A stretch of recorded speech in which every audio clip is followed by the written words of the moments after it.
दूसरा फिर बैत बैत के लिए अली को मजबूर किया, खिलाफत छीन ली, अली ने बैत करने से इनकार कर दिया। तो बाज़ाब्ता फिर कुछ लोगों को भेजा कि अली को पकड़ के लाओ। उस पर पूरी एक दास्तान गढ़ी, वो सुलैम इब्न कैस ने, और दास्तान गढ़ी कि उसमें Khalid ibn Walid, Abdurrahman ibn Auf, Umar, Amr ibn As और हज़रत अबू बकर का गुलाम था कुनफस, ये सारे लोग गए और साहब वो हज़रत अली के घर का दरवाज़ा खटखटाया और कहा कि अली बाहर निकलो। सैयदा फातिमा की आवाज़ आई, अली बाहर नहीं आएंगे, काम बैत लेने के लिए आए हैं, साथ में चले और अबू बकर की बैत करें।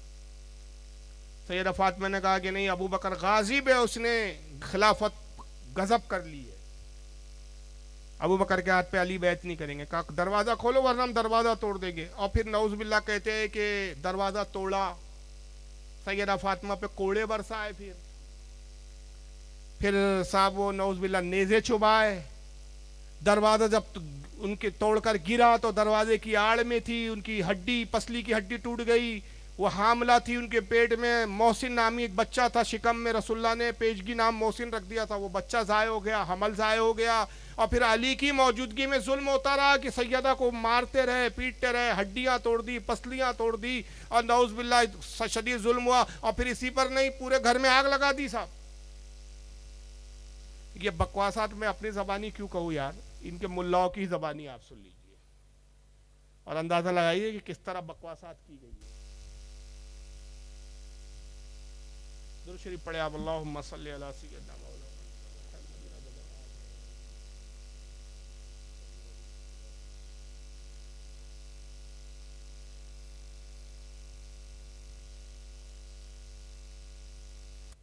अखवानी।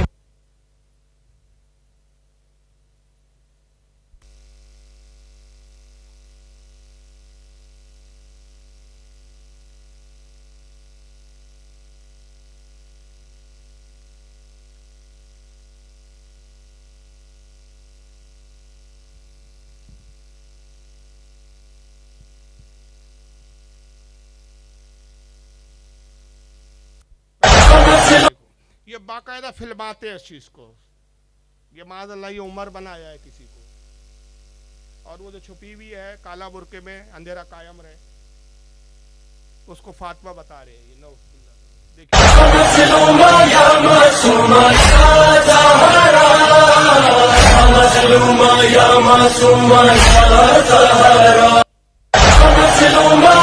और आइए मौलवियों को सुनते चले आप।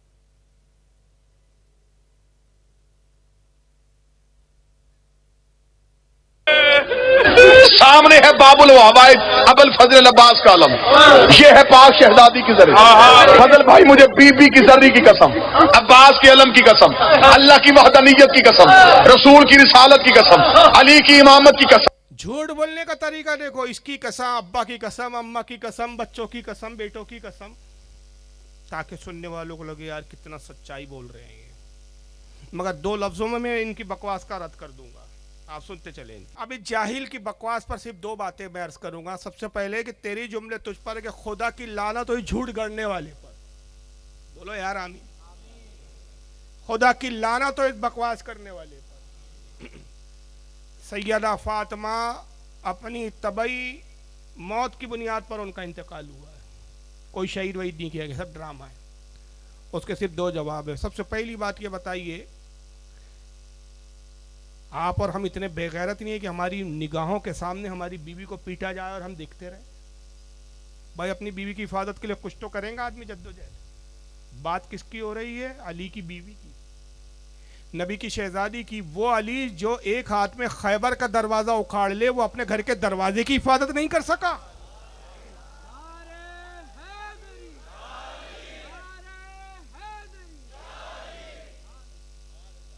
हो गया, रद्द हो गया। ज़्यादा तफसील में जाने की ज़रूरत ही नहीं है, वक्त भी नहीं है मेरे पास कि मैं तारीखी हकायक बताऊं और रिवायत पर बहस करूं। इस रिवायत, ये रिवायत ही नहीं है, बकवास है। अलीफ लैला की दास्तान लिखने वाला जिंदा होता, डूब के खुदकुशी करके मर जाता कि गढ़ने में तो तुमने मेरा भी रिकॉर्ड तोड़ दिया भाई। अली देखते रहे साहब, और सैयदा फातिमा कत्ल हो गई, इंतकाल हो गया, जुल्म हुआ। अच्छा अजीब बात है, दरवाजे पे कीलें थी। अबे कौन अपने दरवाजों की कीलों को खोला रखता है बे? मोड़ के उसको दबा के रखा जाता है। किसी के दरवाजों पे देखे कि आपने कीले ऐसी बड़ी बड़ी कि पसलियां टूट जाए, कीले गर्म हो गई। क्या तमाशा है, क्या दास्तानें हैं, अलीफ लैला की दास्तान सुना रहे हो। वो अली जो खैबर का दरवाजा उखाड़ ले, वो अली जो तन्हा बद्र का फाते हो, वो अली जो फाते ओहद हो, वो अली जो खंदक का फाते हो, वो अपनी बीवी की हिफाजत नहीं कर सका। और सैयदा फातिमा का घर कहाँ था? जंगल में था क्या? आबादी से दूर वीराने में रहती थी। मस्जिद नबवी शरीफ से लगा हुआ घर था करीब, घनी आबादी में। इतना बड़ा हमला हो गया, घर में आग लगा दी गई, पूरा घेराव हो गया, दरवाजे तोड़ दिए गए, सैयदा पे कोड़े बरसारे जा रहे हैं, नेज़े मारे जा रहे हैं, नऊज़ बिल्लाह, हमल ज़ाय कर दिया गया। सब ये बकवासात हो रही है, कोई हिफाजत के लिए नहीं आ रहा है। सारे बेगैरत हो गए थे। हुजूर के चचा अब्बास जिंदा थे, वो नहीं आए, अपनी मतलब नवासी भी होती है उस एतबार से सैयदा फातिमा। हज़रत अब्बास नहीं आए, हज़रत अब्बास की औलादे हज़रत कसम इब्ने अब्बास, हज़रत अब्दुल्ला इब्ने अब्बास, 3-4 बेटे थे, वो नहीं आए। हज़रत अली के भाई हज़रत अकील इब्ने अबी तालिब वो नहीं आए, उनके बेटे नहीं आए। हज़रत जाफर नहीं आए। कितने पूरा कुरैश का खानदान आबाद था, कोई हिफाजत के लिए नहीं आया। और उसके बाद ये फिर उसके बहाने ये आज तक बद्दुआएं दे रहे हैं साहबा को।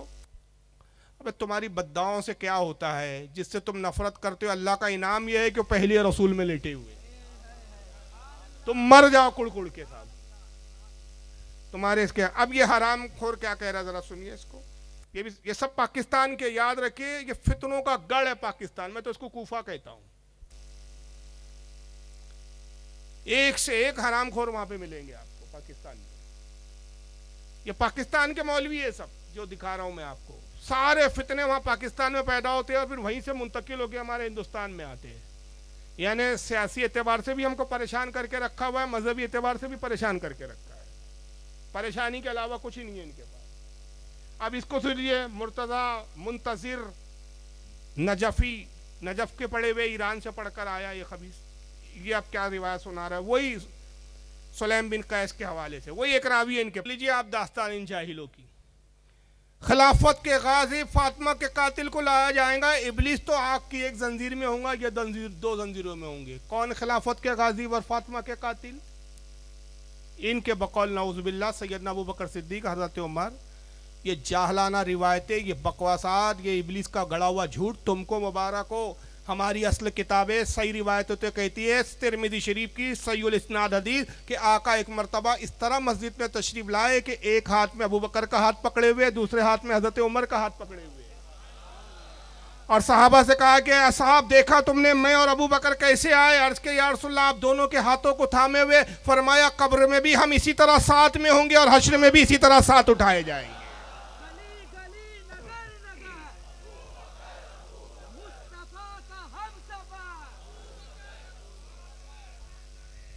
चलो तुम्हें ये रिवायत ना मंजूर, तुम कहोगे नहीं तुम्हारी तिरमिज़ी को हम नहीं मानते। चलो एक बात तो तुम्हारा बाप भी मानेगा, क्योंकि तुम्हारी भी किताबों में दिखाना और उसको साबित करना मेरी जिम्मेदारी।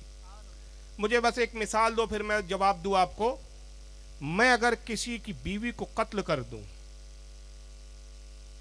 मैं किसी की बीवी को कत्ल कर दूं और कत्ल करने के फिर कुछ अरसे के बाद उसी घर में, फिर उसी घर में एक लड़की के लिए पैगाम भेजूं, वो घर के लोग मुझे लड़की देना पसंद करेंगे?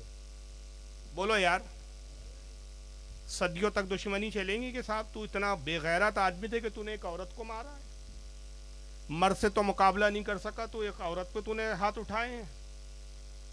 अगर ये वाक़या हुआ होता तो इन बेगैरतों से पूछो कि फिर हज़रत उमर रदी अल्लाह ताला अन्हु के निकाह में मौला अली की बेटी उम्मे कुलसुम कैसे आ गई?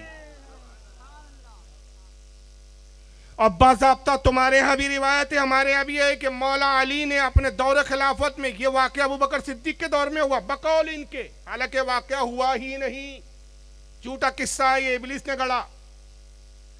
लेकिन बकौल तुम्हारे अबू बकर सिद्दीक के ज़माने में सैयदा फातिमा को कत्ल किया गया। अच्छा, अजीब बात है, उस्मान गनी का कत्ल हुआ, उनके किसास के लिए अमीर माविया ने जंगे कर ली, सिफीन हो गई, जमल हो गई, नबी की बेटी की शहादत हो गई, किसास के लिए कोई खड़ा ही नहीं हुआ। अजीब मंतिक है तुम्हारी। पूरी जिंदगी हजरत अली ने सैयदा फातिमा के किसास का मुतालबा नहीं किया। कोई अहले बैत में खड़ा नहीं हुआ कि सैयदा फातिमा के कातिलों को सजा दी जाए। और यहाँ पूरी जंगें हो रही है, हजरत जुबैर, हजरत तलहा, हजरत आयशा अली से खिलाफ हो गई इस बुनियाद पर कि आप कातिलाने उस्मान से बदला क्यों नहीं ले रहे हैं। जमल वाक़ हो गई उसके नतीजे में। अमीर माविया ता जिंदगी अली से इस बात पर इख्तलाफ करते रहे कि तुम कातिलाने हुसैन, कातिलाने उस्मान गनी से बदला क्यों नहीं लेते। सिफ़ीन वाक़ हो गई, हजारों लोग, हजारों साहबा ताबईन शहीद हो गए एक किसास के लिए।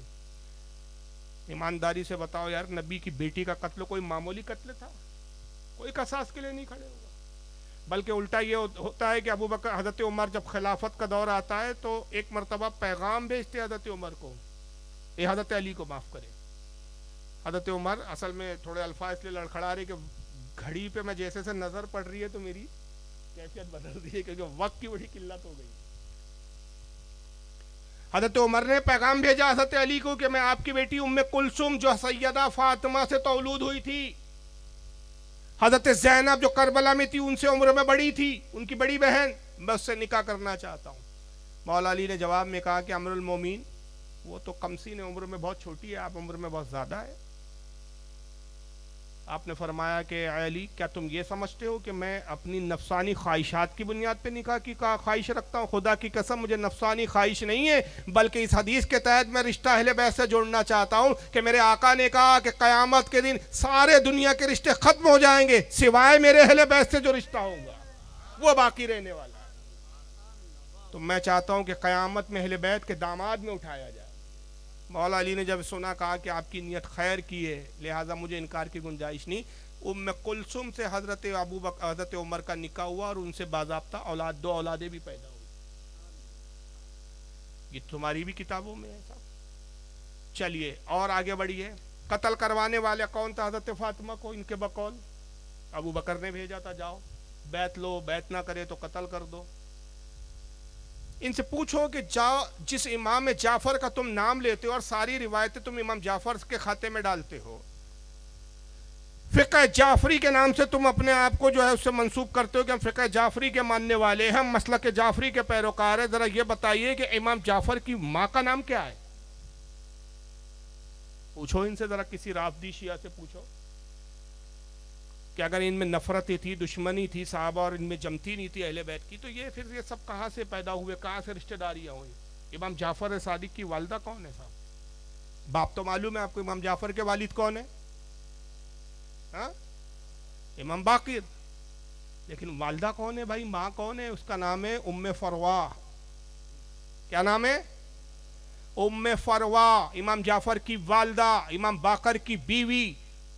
और उम्मे फरवा के वालिद का नाम है हजरत कासिम, कासिम के वालिद का नाम है मोहम्मद, और मोहम्मद के वालिद का नाम है अबू बकर।